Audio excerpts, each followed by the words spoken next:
In compliance with the Open Public Meetings Act of the State of New Jersey, adequate notice of this meeting of the Atlantic County Board of Chosen Freeholders was provided in the following manner. It was published in the Press of Atlantic City and mailed to the Current and Daily Journal, some newspapers in Hamilton, and it's been posted on the bulletin boards of the county office building, Atlantic City, Stillwater Building, here in Northfield, and the county clerk's office in Mays Landing. We'll all rise for an opening prayer. Almighty God, we're thankful for this nation of which we are a humble part. We are proud of its historic past. We rejoice in its glorious present and pray for its righteous future. Amen. Amen. All face the flag. Attention, salute. I pledge allegiance to the flag of the United States of America and to the republic for which it stands, one nation, under God, indivisible, with liberty and justice for all.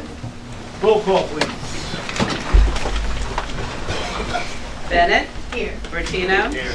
Corsi. Days. Here. Fitzpatrick. Here. Gatto. Here. Kern. Here. Risley. Here. And Formica. Here. Freeholders, we've all been provided with our minutes from January the 7th. We were all in attendance. If there's any comments, questions, or additions, please say so now. If not, a motion to adopt, please. Second. Moved and seconded. Call the roll. Bennett. Yes. Bertino. Yes. Corsi. Days. Yes. Fitzpatrick. Yes. Gatto. Yes. Kern. Yes. Risley. Yes. And Formica. Yes. Moving on to resolutions. Grant 51. Amending Resolution Number 664 adopted November 26, 2019, awarding an in-kind match of funds to the Edward Byrne Memorial Justice Grant for a multi-jurisdictional narcotics task force, in-kind match $6,327. Moved and seconded. Any public input here? Freeholder comments? Call the roll. Bennett. Yes. Bertino. Yes. Corsi. Yes. Days. Yes. Fitzpatrick. Yes. Gatto. Yes. Kern. Yes. Risley. Yes. And Formica. Yes. 52. Funds Exchange Program Cost Reimbursement Agreement with the New Jersey Department of Transportation for fiscal year 17 transportation trust funding for the construction costs associated with Margate Ventnor Bicycle Infrastructure Project, amount not to exceed $219,695.05. Move. Moved in second. Any public input here? 52. Freeholder comments? I've never seen a bicycle rack take so freaking long and so much freaking money. That's my official comment. Any other non-emotional comments? We'll call the roll. Bennett. Yes. Bertino. Yes. Corsi. Yes. Days. Yes. Fitzpatrick. Yes. Gatto. Yes. Kern. Yes. Risley. Yes. And Formica. Yes. 53, please. Grant acceptance from the New Jersey Juvenile Justice Commission for the 2020 State Community Partnership Funds and Family Court Services Funds, amount not to exceed $519,939. Move. Second. Moved and seconded. Public concerns. Freeholders, let's call the roll. Bennett. Yes. Bertino. Yes. Corsi. Days. Yes. Fitzpatrick. Yes. Gatto. Yes. Kern. Yes. Risley. Yes. And Formica. Yes. Moving on to professional services contract 54. Amended professional services agreement with various vendors under the 2018-2019 title services pool to extend the term date only, no additional cost. Move. Moved and seconded. Any public concerns? Freeholder comments? Call the roll. Bennett. Yes. Bertino. Yes. Corsi. Days. Yes. Fitzpatrick. Yes. Gatto. Yes. Kern. Yes. Risley. Yes. And Formica. Yes. 55, competitive contracts. Renewal competitive contract with Ford Scott and Associates for the preparation of Atlantic County's annual audit, Family and Community Development's annual audit, and the prosecutor's audit for 2020, and optional services including official statement services for Atlantic County, 2020 bond sales, and other optional services, amount not to exceed $141,000. So moved. Second. Moved and seconded. Public interest in this resolution. Freeholder comments? Let's call the roll. Bennett. Yes. Bertino. Yes. Corsi. Yes. Days. Yes. Fitzpatrick. Yes. Gatto. Yes. Kern. Yes. Risley. Yes. And Formica. Yes. 56. Competitive contract with Jewish Family Services for home electronic detention system, case management services, amount not to exceed $151,000. Move. Second. Moved and seconded. 141. Oh, I'm sorry. The amount there was 141,000. Okay. All right. Moved and seconded at 141. Any public input? Freeholders, let's call the roll. Bennett. Yes. Bertino. Yes. Corsi. Days. Yes. Fitzpatrick. Yes. Gatto. Yes. Kern. Yes. Risley. Yes. And Formica. Yes, 57. Competitive contract with Jewish Family Services to provide trauma-informed emotion regardless group support, amount not to exceed $64,000. Second. Moved and seconded.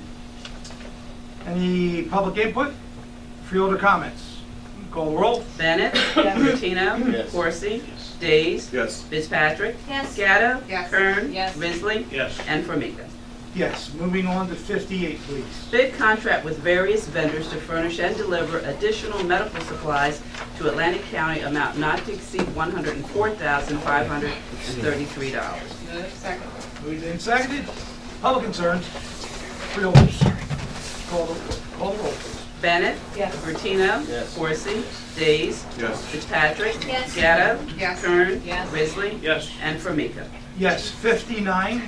Bid contract with Oliver Packaging and Equipment Company to furnish and deliver a meal packaging system to Atlantic County, amount not to exceed $36,854.88. Second. Moved and seconded. Public interest? Freeholders? Call the roll. Bennett. Yes. Bertino. Corsi. Days. Yes. Fitzpatrick. Yes. Gatto. Yes. Kern. Yes. Risley. Yes. And Formica. Yes, change order 66. I'm sorry, 60. Change order number 1, contract with Joseph Coretta Builders Incorporated for Lenape Park East Catering Hall kitchen fit out to extend the term only, no additional cost. Move. Second. Moved and seconded. Any interest in this no-cost extended term date resolution? Freeholders? Call the roll. Bennett. Yes. Bertino. Yes. Corsi. Yes. Days. Yes. Fitzpatrick. Yes. Gatto. Yes. Kern. Yes. Risley. Yes. And Formica. Yes. 61. Resolution authorizing Atlantic County to establish a cooperative pricing system and to enter into county cooperative pricing agreements with other contracting units within Atlantic County. Move. Second. Moved and seconded. Public concerns? Freeholder comments? Let's call the roll. Bennett. Yes. Bertino. Yes. Corsi. Yes. Days. Yes. Fitzpatrick. Yes. Gatto. Yes. Kern. Yes. Risley. Yes. And Formica. Yes, 62. Agreement with Rowan University School of Osteopathic Medicine to provide all goods and services necessary to perform first responder training and evaluation related to naloxone, amount not to exceed $999,800. So moved. Second. Moved and seconded. Public interest here? Freeholder comments? Jerry, could you give an explanation as to what this does? Yeah, the sheriff has applied for these fundings, and what they do is they, for Hope One, so they train, I guess, people that work within that Hope One system on how to administer, Narcan. But the most important thing is they actually hire counselors, and those counselors, when they have people out on the street, they go to different towns.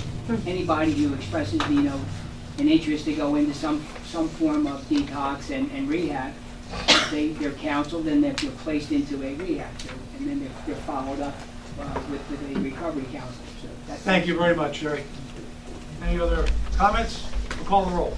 Bennett. Yes. Bertino. Yes. Corsi. Yes. Days. Yes. Fitzpatrick. Yes. Gatto. Yes. Kern. Yes. Risley. Yes. And Formica. Coming up on appointments, we are reappointing people today to different boards. Anybody here being appointed or reappointed? I'll take a motion to combine and adopt, 63, 64. Moved and seconded. Any public input here? Let's call the roll. Bennett. Yes. Bertino. Yes. Corsi. Yes. Days. Yes. Fitzpatrick. Yes. Gatto. Yes. Kern. Yes. Risley. Yes. And Formica. Yes. 65.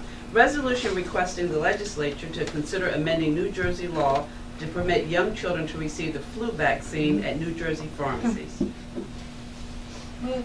Second. Moved and seconded. Any public interest in this?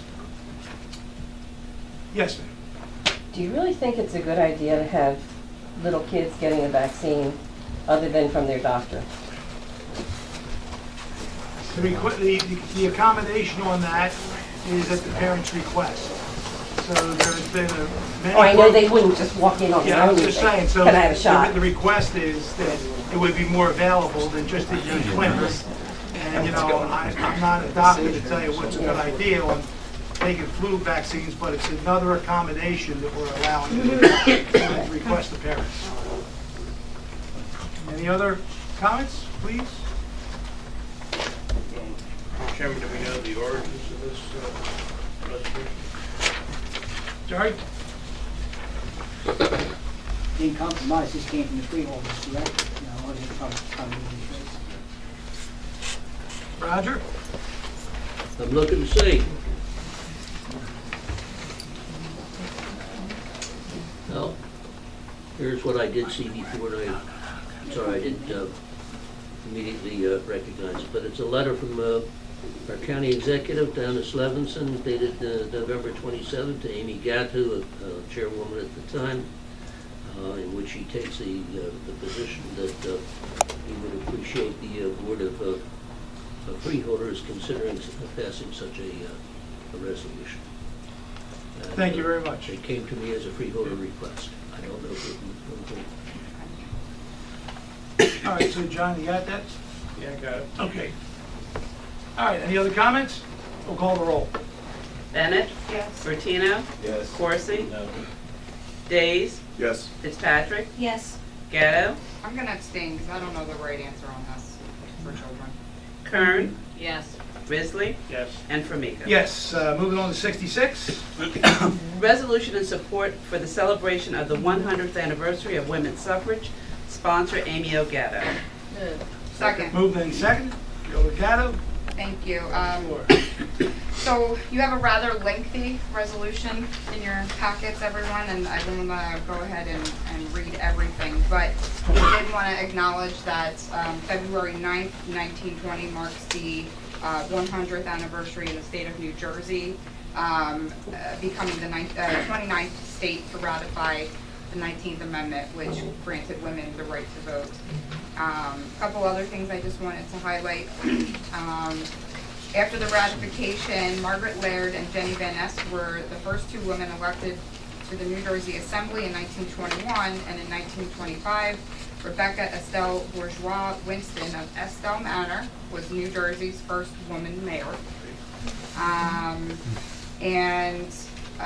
Here in Atlantic County, women represent approximately 100,000 of the voting population. And among our 23 municipalities, we have approximately 25 women serving in municipal level of government. And of course, we have 4 females serving here at the county level of government. And so I just thought it was necessary that we take a moment to step back, celebrate this long journey that we've been on.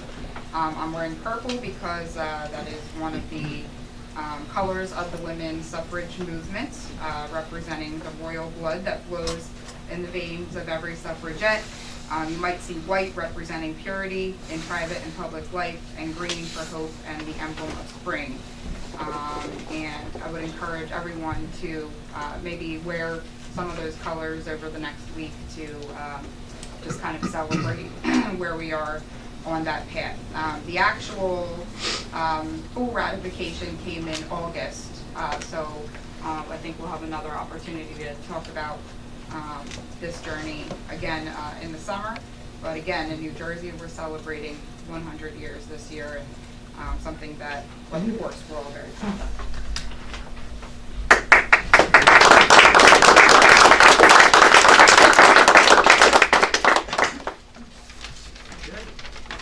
Any public input on that resolution? Any other comments? Well, I certainly do think that it's something worth making a resolution about. Certainly, we have made resolutions about various things, and this one seems rather important. Do you know where we were in the states as the ones that ratified it? Was New Jersey 29. 29? Yep. Okay. All right. Any other further comments? Call the roll. Bennett, Yes. Bertino, Yes. Corsi, Yes. Days, Yes. Fitzpatrick, Yes. Gatto, Yes. Kern, Yes. Risley, Yes. and Formica. Yes, okay, it brings us to the end of our printed agenda. We now will take Reports from freeholders of special committees. Anyone here today like to speak of any special committee reports? Freeholder Fitzpatrick. Thank you. I attended the Human Services Advisory Committee meeting yesterday. They are doing a survey of our population. Department of Children and Families is surveying each county to find out where there are gaps in care and fill those gaps as far as children are.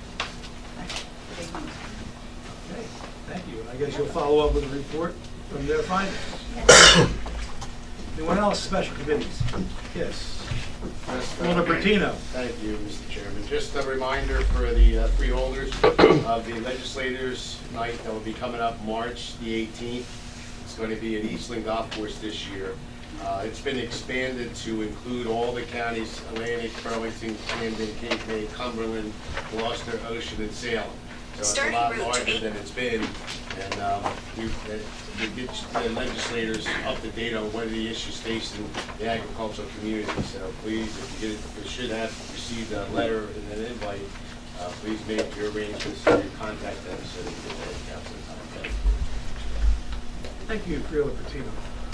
Any other reports from committees? Seeing none?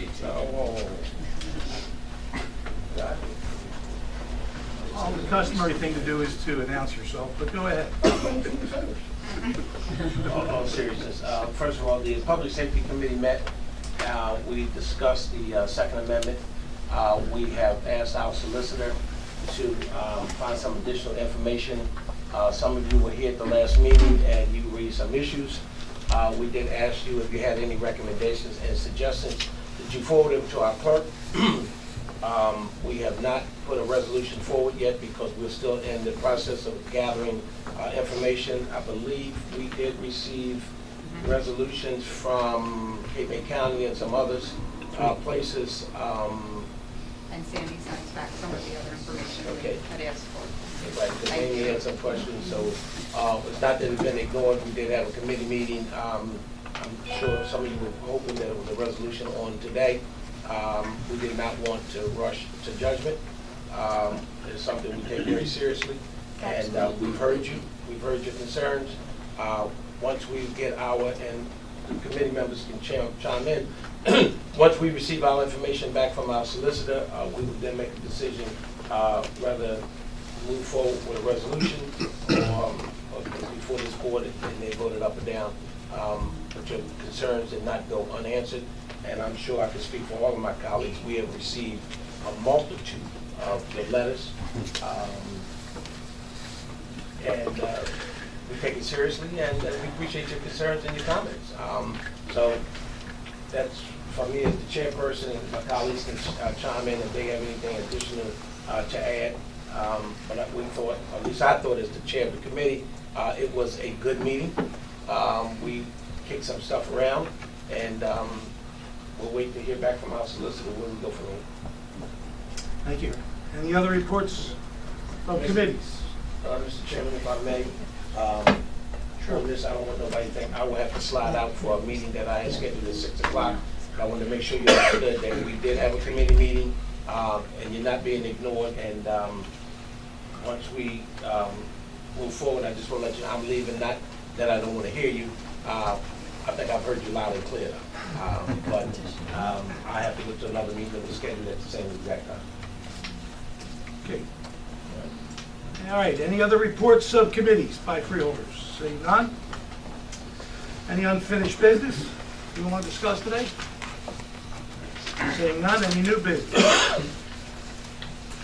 Any new business to discuss? Seeing none, we've all received correspondence, written communications, either snail mail or email. Anybody want to discuss any of that today?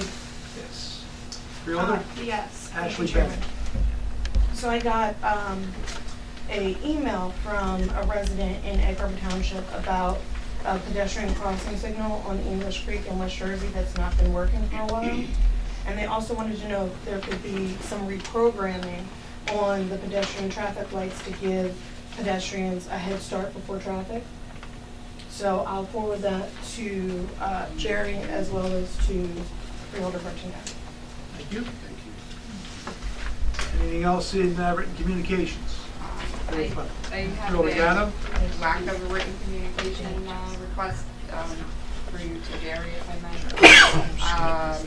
Jerry, dam committee meetings, have they been scheduled? I don't think they have. I haven't heard an update. It's my understanding that the surveying is delayed.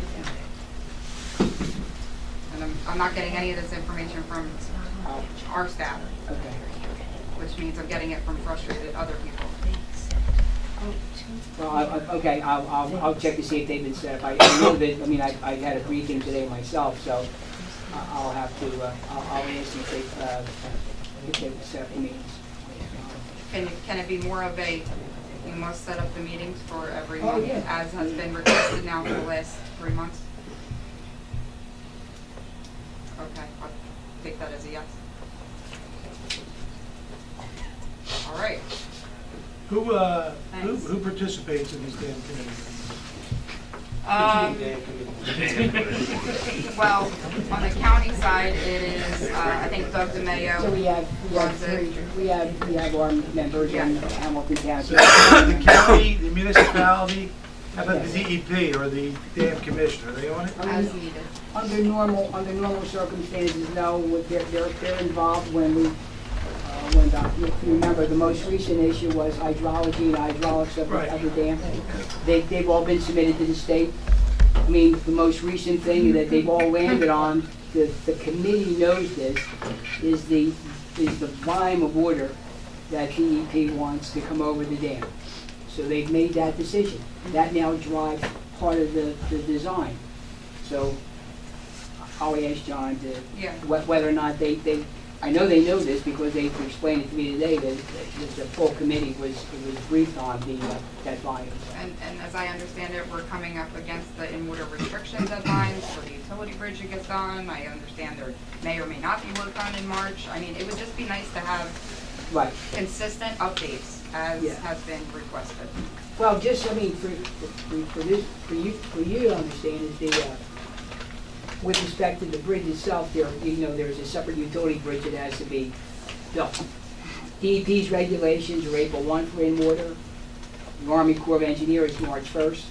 The contractor's been given the go-ahead to initiate the in-water work for the bridge. My understanding is that should start very soon.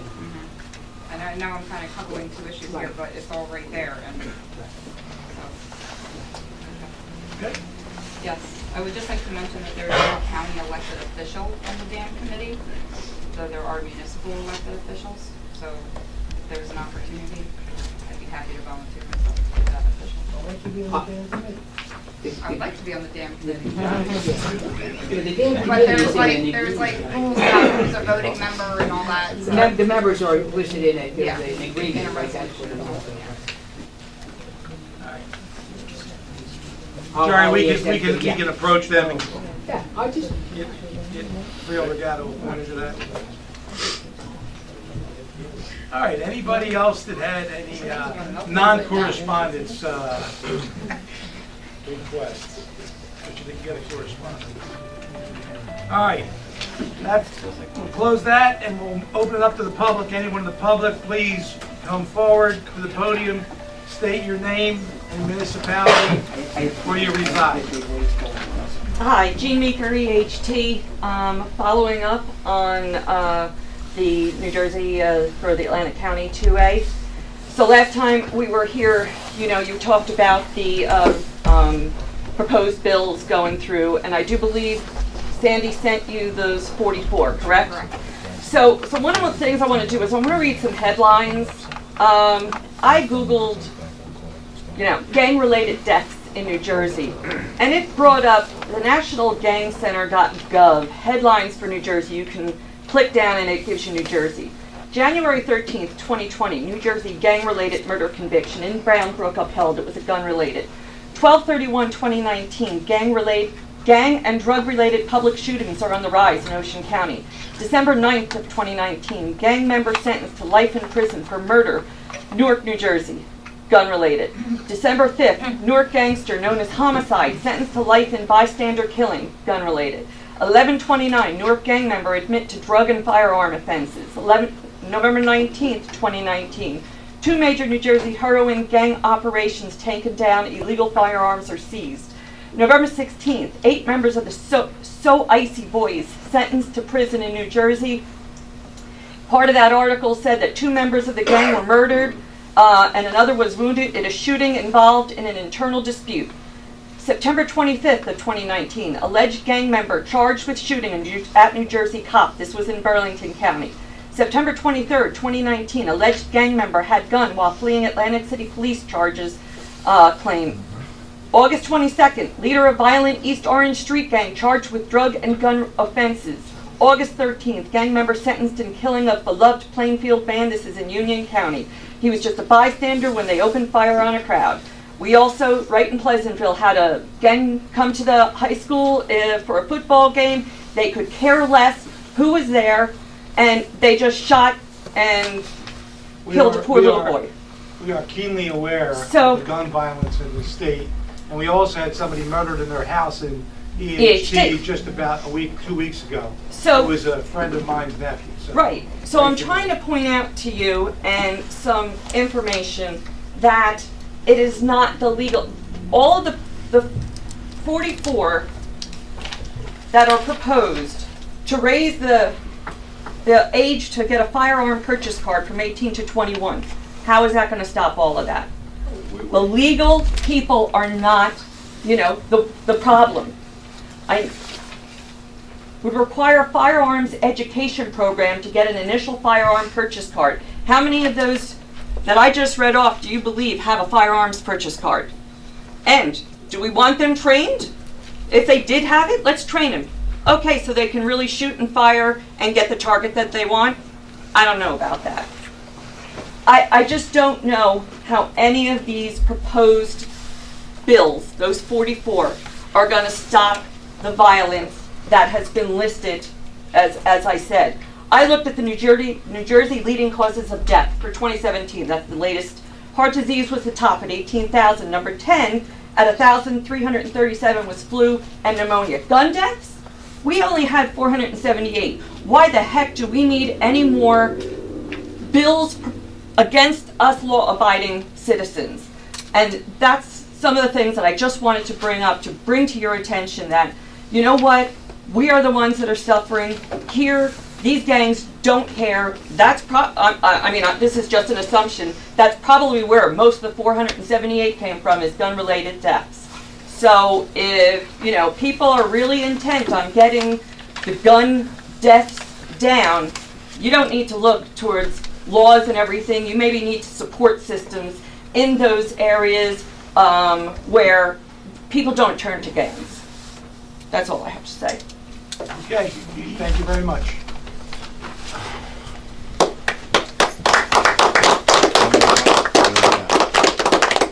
Anyone else wish to speak? Yeah, I'm going to kick in real quick. My name is John Trainer. I'm that veteran guy from Calumet County. So I was going over this list, and I'm just thinking to myself. I already got it memorized. But the first one, the one on the very top. Now they raised the drinking age to 21 years ago, right? They raised the smoking age to 21. Okay, because they believe that an 18-year-old man is not adult enough to make a decision whether he wants to smoke or drink alcohol. Okay, that's besides the point. Now they want to make it illegal for somebody that purchases a gun unless they're 21 years old. Okay, at 17 years old, I can enlist in the Army. So I think we should raise the age to go into the military to 21, don't you think? Because there's no more adult decision than that. There really isn't. And then get sent off to war at 17. Every one of my soldiers that were killed were under the age of 21. Okay? But that's okay with you civilians back here, as long as the young kids are out there fighting and dying. But they're adult enough to go off to war. Okay? They're adult enough to carry a machine gun, an automatic grenade launcher, a rocket launcher, and kill people. But when they come back here, you're telling them that they're not old enough, or man enough, or adult enough to make that decision to buy a gun. Now, when I came back from war, I owned guns. Okay? I slept with my gun next to my bed every night because that was what I was used to in a combat zone. It took me a while to get over that. Now, I would never use that on anybody back here. I'm a legal gun owner. My children were in the house. If they were in the house, the guns were locked up. And the guns that couldn't be locked up were taken apart and dismantled, so all they could do was pretty much hit each other with them. I mean, I was a responsible person, you know. But what I'm saying is, and that's just the one law. I went down the whole stretch, and all that's going to do is keep somebody who is a law-abiding citizen from protecting themselves. Because every one of these school shootings, every one of these mass shootings, pretty much 98% of them are with illegal guns. So why don't we do something about the illegal guns and stop going after the people that aren't going to walk into a school or walk into a building and do some crazy crap? It just does not make any sense to me. I'm having a hard time comprehending the thought frame of our legislator. And you know, what I really believe is that what they ultimately want is everybody to be disarmed so they have complete control over you. That's the whole goal for the whole thing. And I'm going to tell you a little something. You know, I won't take up much more of your time. I think I've earned the right to talk for a couple minutes anyway. So when I was in active duty, when President Obama was president, now I look at the President of the United States as my commander-in-chief, not as the President of the United States when you're in the Army. That's how you judge the President. He's your commander-in-chief. So we would get these briefings, and this one started from the moment he took office. So we would get these briefings, you know, sexual assault, sexual harassment, all that. It was a mandatory stuff you had to do every year, you know, which was okay, you know, fine with me because I grew up in a house. By the way, you can all thank my mother if you're a woman in this room. She was one of the people that was the biggest leader in the 60s for the women's liberation movement. So that's the kind of house I grew up in. Okay, so my mother was a huge player in that.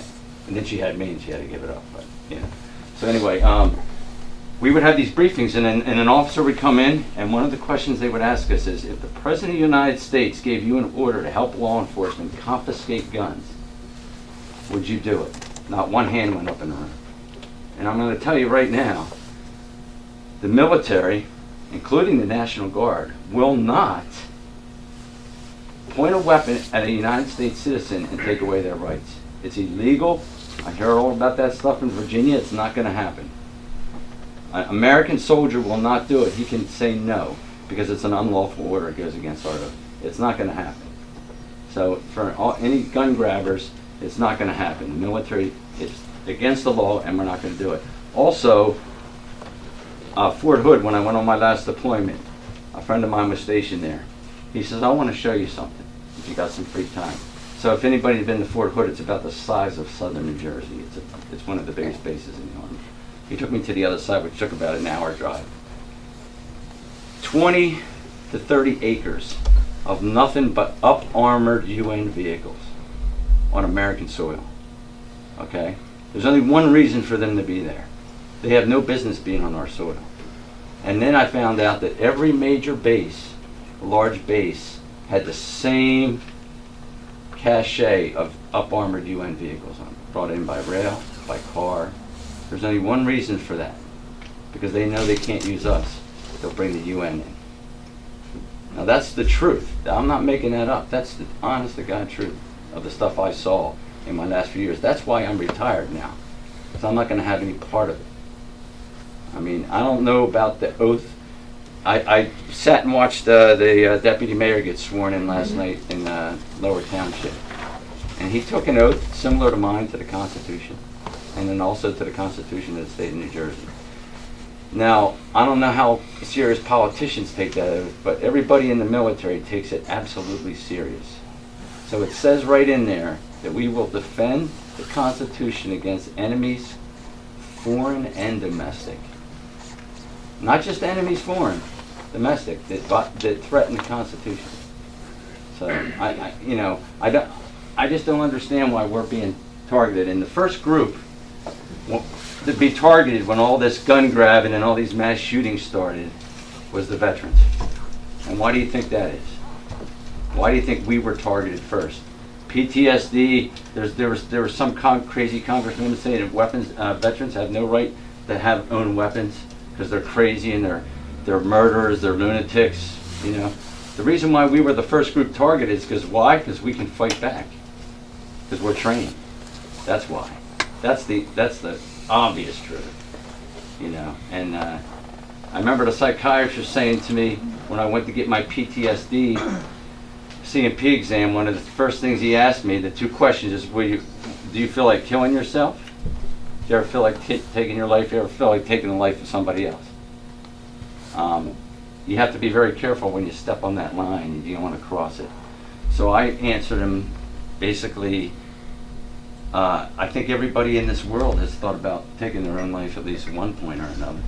You know, whether it was fleeting or times got rough and boy, it'd be nice not just to be around. No, I wouldn't do it. No, absolutely not.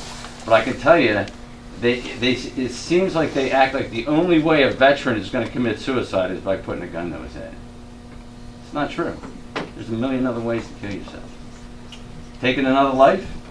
I never want to point a weapon at another human being before training. So that's all a bunch of farce crap as far as I'm concerned. I would never do that. Even if ordered, never. Especially an American veteran. That's all I got to say. I just hope you guys take this into consideration because I stood up here last week or 2 weeks ago and I watched a guy from the 82nd Airborne. Now I can tell by looking at him that he's been through hell. I could just tell by the look on his face. And this man who went and fought for all your rights. So you can sit back here and some people like to mock us for what we do over there and talk about how we do it.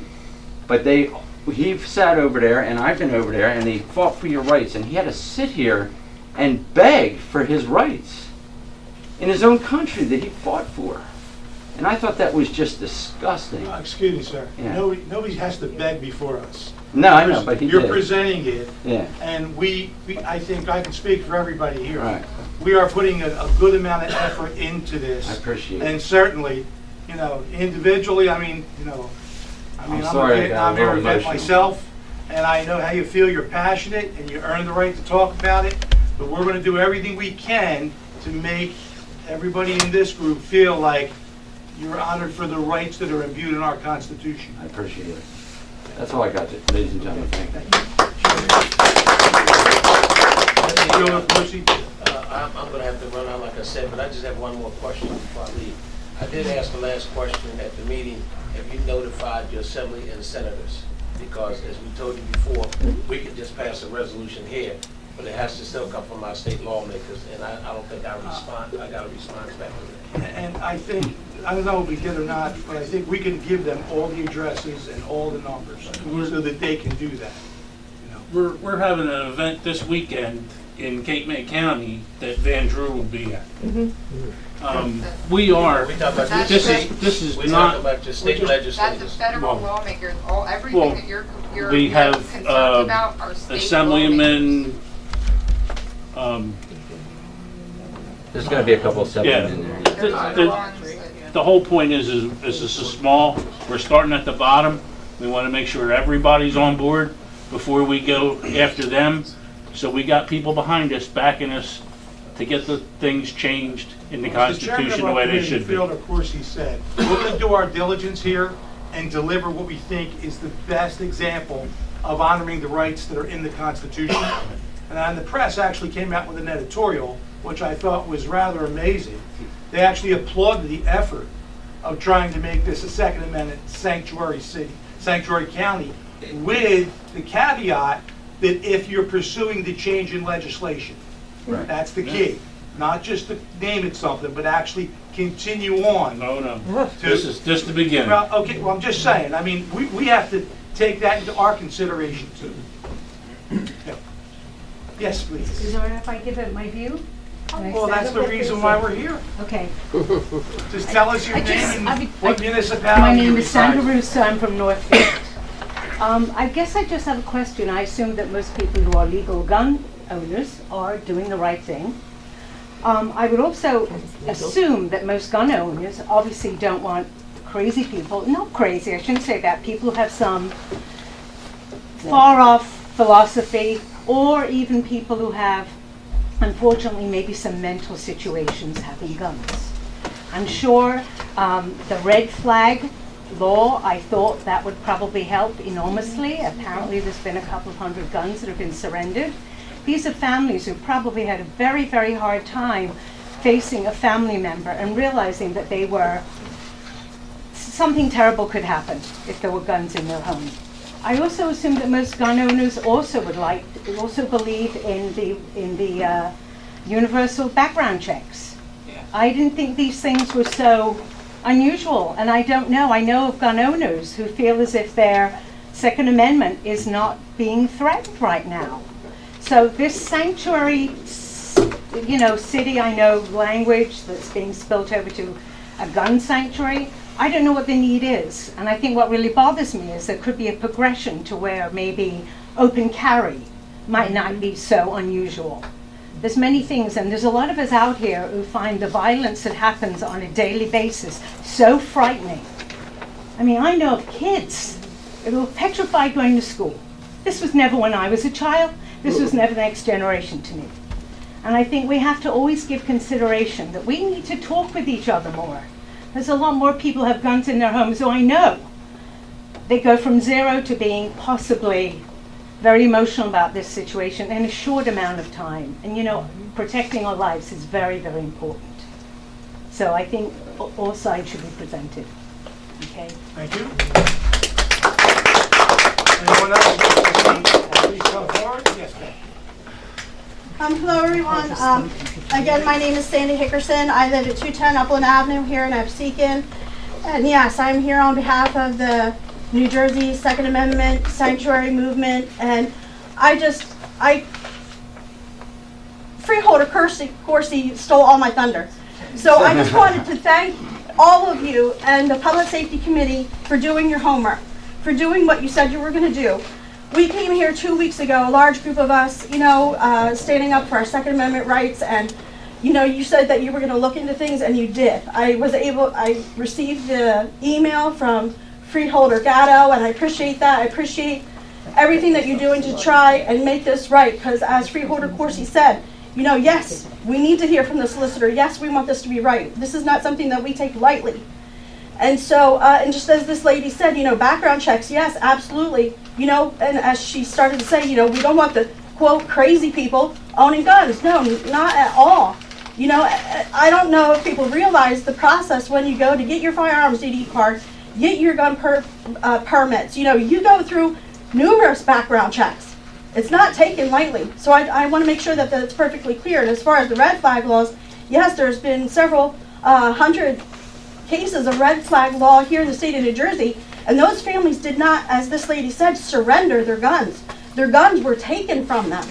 They were not surrendered. So we do have to be very careful of our wording. We have to be very careful of that.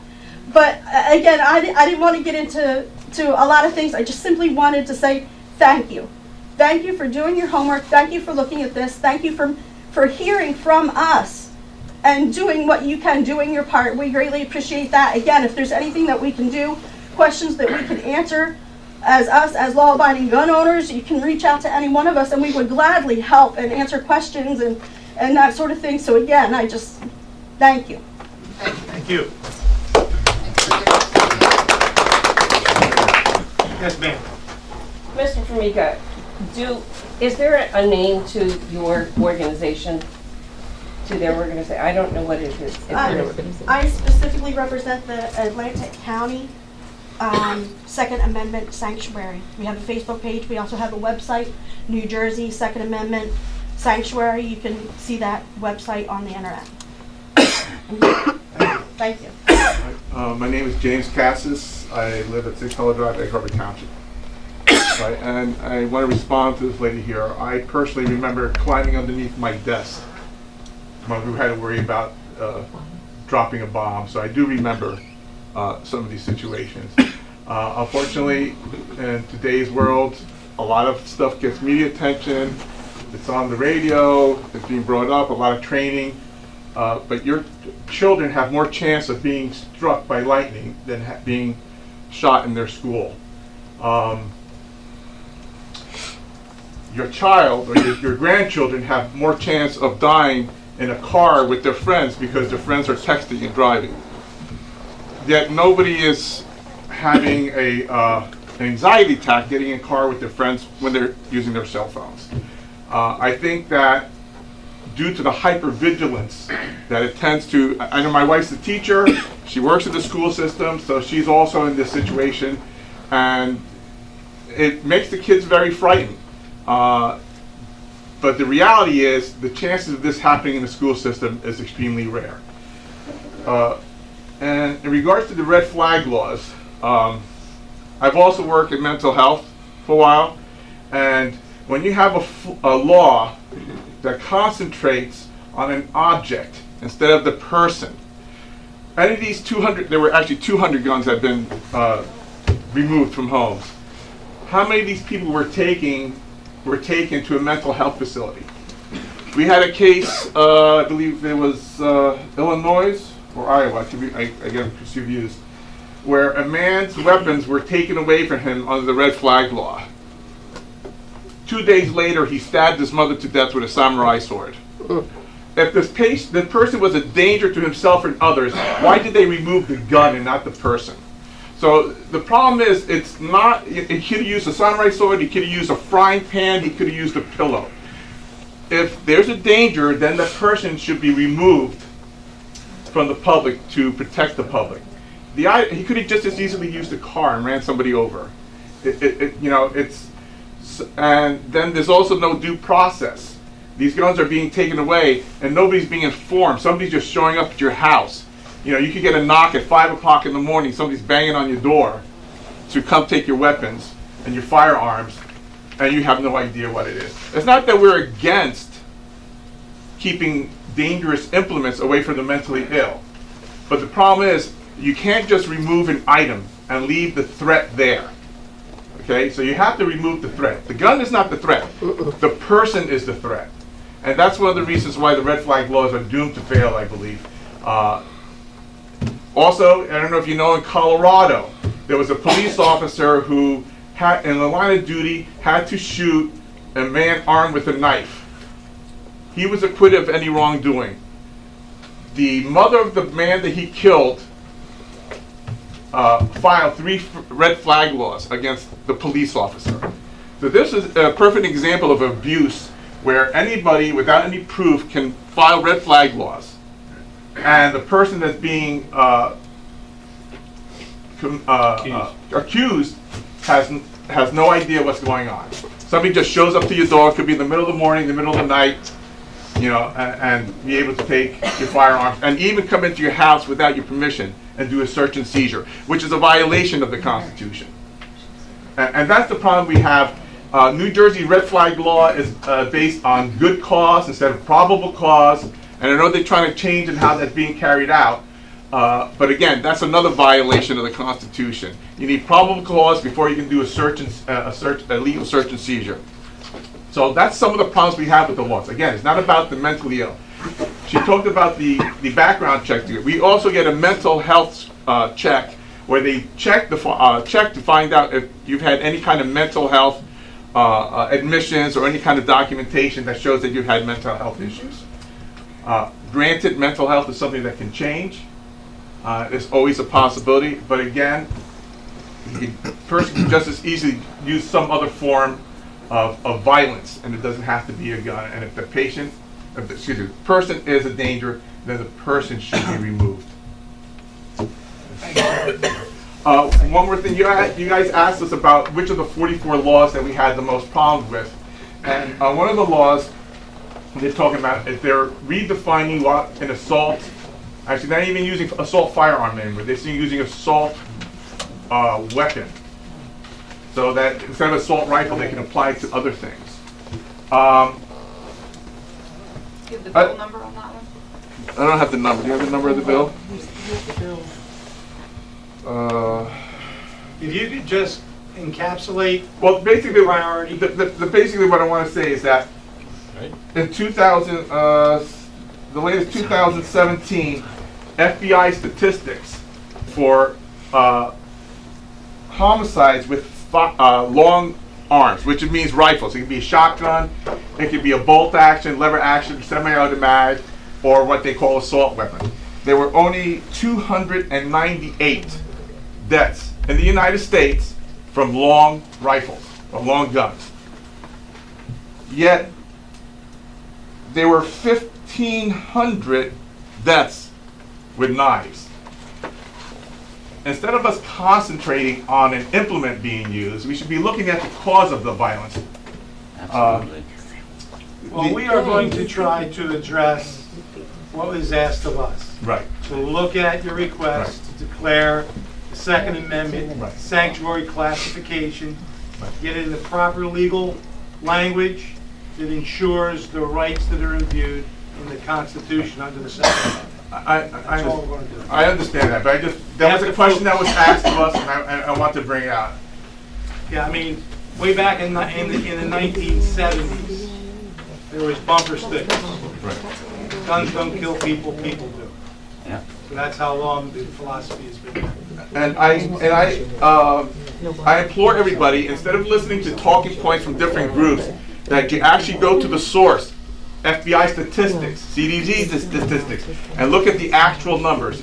Because what you hear on TV, what we heard the other night during the Super Bowl, was a complete falsehood when Michael Bloomberg said how many thousands of children were killed, I think he said yearly, when he was using 18 and 19-year-old figures, using suicide, using gang violence, even using statistics where police shot other. We can't speak to that here. All we can do. No, I understand that, but what I'm saying is we hear talking points on the news, we hear politicians on the news, and we hear everything, and we just take it verbatim.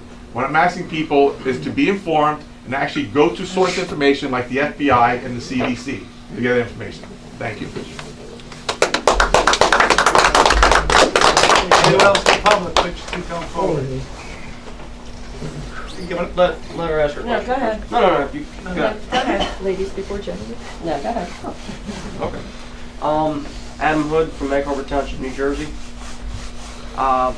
One of the things I'd like to touch upon, actually there's a few different little things, but I'll try and make it short and sweet. A lot of the people here are saying it's not the gun that's killing people, it's the people that are killing the people. You are 10 times more likely to be struck by a car than you are to actually be shot by anybody. And the main thing about all this is that you see a lot of these gang deaths that you see. You know, you hear about, that's one of the main things, and that's mainly all the causes of this. There's a lot of people that I know that have had a gun pointed at them in their own home. And you know what? They died. A couple of them did. A couple of them were just wounded. But still, you can't defend yourself in this entire state. Just like how other places, you know, other states that you can, there's allowed concealed carry, open carry, whatever the case is, you're allowed to defend yourself. There's a lot of the times that criminals will, well actually the whole entire thing, criminals will always be criminals. They'll do whatever they want, they don't care about laws. It's the law-abiding citizens that are getting harmed by all this. And this is what needs to be changed. And that's a lot of the reason of all these different laws that are coming out that we're trying to at least be aware of and show people they need to look into. I'd like to see, I'd say, more armed guards in schools. Because you know what? It's always in a gun-free zone that someone gets hurt or someone gets shot. And that's mainly one of the things. Like, there's a lot of retired law enforcement or, you know, somebody that came from... Military, correct. That could, you know, as a part-time thing to supplement their income, be an armed guard in a school. We had in Egg Harbor Township High School 3 guards. All of them were retired military. Now, one of them never had a gun, but I know all of them were capable of, you know, handling one. But like you guys said, and like I said before, many of you guys already know about all these background checks you go through. When you go get a permit, you have to go through a background check, fingerprints. Then when you go buy a gun, you got a NICS check and a background check again. And that's before you can even purchase one. But just like we said before, you know, last time we had a meeting, and Mr. Formica can even, you know, attest to this. Back in the day, everyone had a gun in their school or in their locker, you know, to go hunting after school. And if kids can go off to the military at 17, 18 years old to go fight, they should be able to own or be able to have the right to go ahead and be able to go hunting like I was trying to do for the last 7 years, you know. I'm denied my right at the moment. I'm trying to fight for it now. And we're at this point of it's always the law-abiding citizens that would never harm anyone, but always protect somebody. There would be 100% of the time I'd always jump in to help an officer or somebody that was getting hurt over a criminal. But I'd just like to, jump in and say that there, just this way you guys understand where we're at, or at least where I'm at. Okay, thank you. But I appreciate it.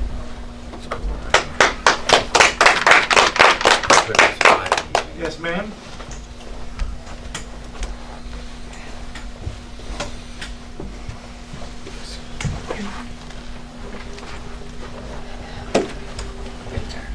My name is Eileen Toland, and I live in Northfield.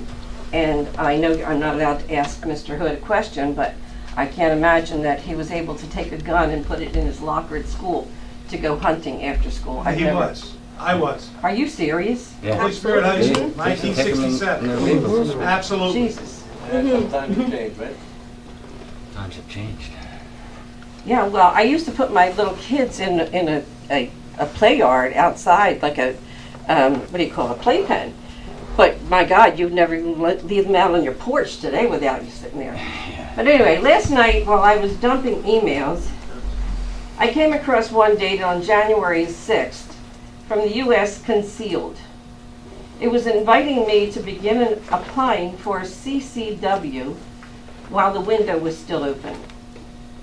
They were encouraging me to start training to legally carry with a CCW permit. On January 6th, I wouldn't have had a clue what that meant. But over the past few days, I've learned a lot about the Second Amendment preservation committees. They go by lots of names across the country, like the Oath Keepers and the 3%ers. They're organized groups of radical anti-government Americans who claim to be defending the Constitution, but they believe on baseless conspiracy that about the federal government working to destroy the liberties of Americans. I understand that this Second Amendment sanctuary city was approved by Cape May County and Upper Township.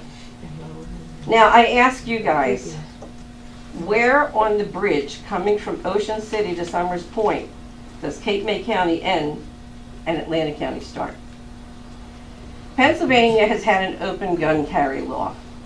After 300 deaths from guns in 2019 in Philadelphia, Philadelphia is appealing to the state to repeal the open carry law in their state. This movement is not going away. This is, if you check in Oregon and Washington State and all this, it's all over the place. And now it's in our backyards. Some people believe that a gun would protect them from violence. I feel that guns promote violence. Guns are purchased for one reason, to shoot. It's up to the reasonable owner to decide what he's going to shoot at. A bullseye, a deer, or a human. I'm not saying that these people belong to the 3%ers, but I picked up this thing on Facebook and I just need to read it to you. This is the message of this type of militia. We stand for free. We're not going to debate. I know. I don't want to debate anything here. Do you want to read something? I'm reading it. Okay. You But- just used the word militia. That is something. This is militia. I think you should be able to speak like everyone else has spoken. Finish what you want to read. Excuse me, ma'am. I got the meeting. Okay, Thank you but- very much. Thank you very much. But why is she being told she can't I'm speak? conducting the meeting. You can be recognized and speak if you want. I don't need to. I just would like to You hear do what need she to. likes to say. You do need to. Thank you.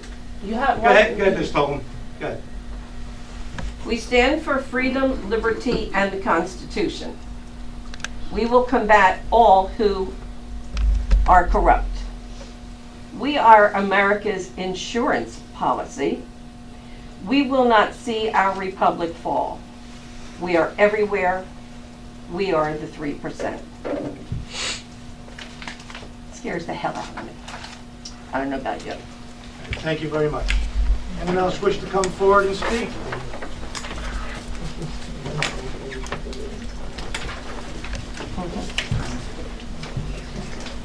I'd like to read you some other quotes. No free man shall ever be debarred the use of arms. Thomas Jefferson, Virginia Constitution Draft 1776. The laws that forbid the carrying of arms are laws of such a nature. They disarm only those who are neither inclined nor determined to commit crimes. Such laws make things worse for the assaulted and better for the assailants.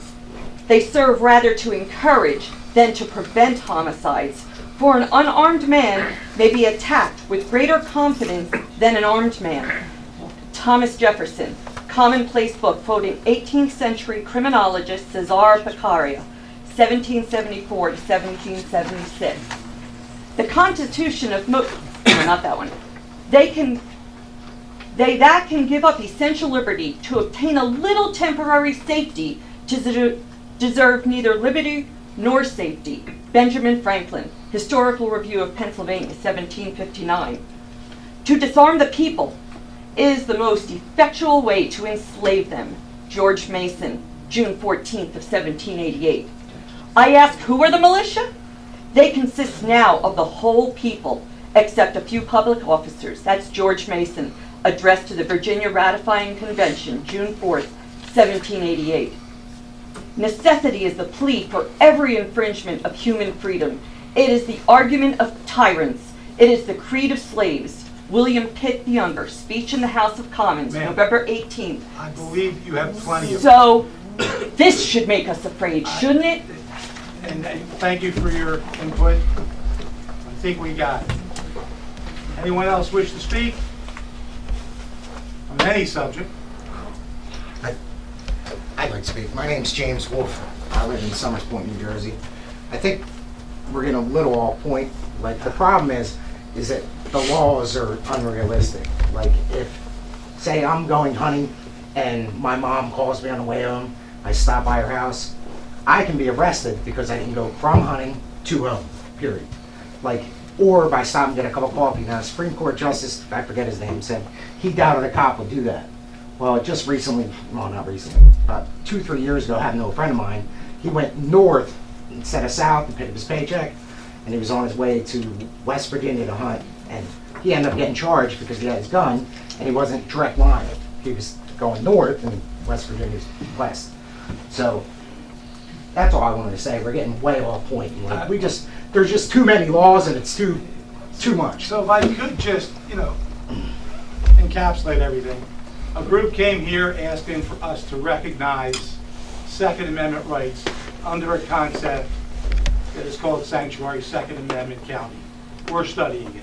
Yep. All the arguments and debating, I wish not to be put before this board. We have no jurisdiction over any national or state legislation. We can only be a mouthpiece And that's what we're asking a for, help. supporter of our constituents, which is what our function. We have a fiduciary responsibility to represent the people that put us here. That's what we're doing right now. And I let it go on, and I'm not saying that I didn't want to hear from everybody. Anybody that knows me or Amy when she was here, we let everybody speak. We could put 3-minute limits, 2-minute limits. We like everybody to speak. But it can't be a debate on things that we have no jurisdiction over. I think everybody here has a clear comprehension of both sides of this argument. And we're just going to strike something in a resolution that can be voted on that will ensure the rights of the people of this county under the Second Amendment, like we do it to ensure the rights of anybody that would come before us on any amendment. Thank you. Thank you. Anyone else wish to speak? Saying none, we'll close the public portion. Anything for the good of the order?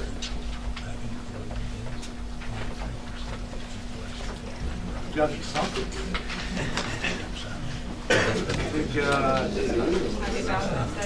Well, today was World Cancer Awareness Day, and there's many things in this world that we try to recognize from time to time, and everybody's been touched by this. So maybe if we can, give a thought to people and the families suffering from that horrible illness, along with everything else. We should just make a mention of that. A moment of silence there. Okay, thank you very much. It's National Women in Sports Day as well. National Women in Sports Day. Now we're going on the positive side. Good. All right. Anything else? I'll take a motion. Second. All those in favor say aye. Aye. Opposed? Good day, everyone.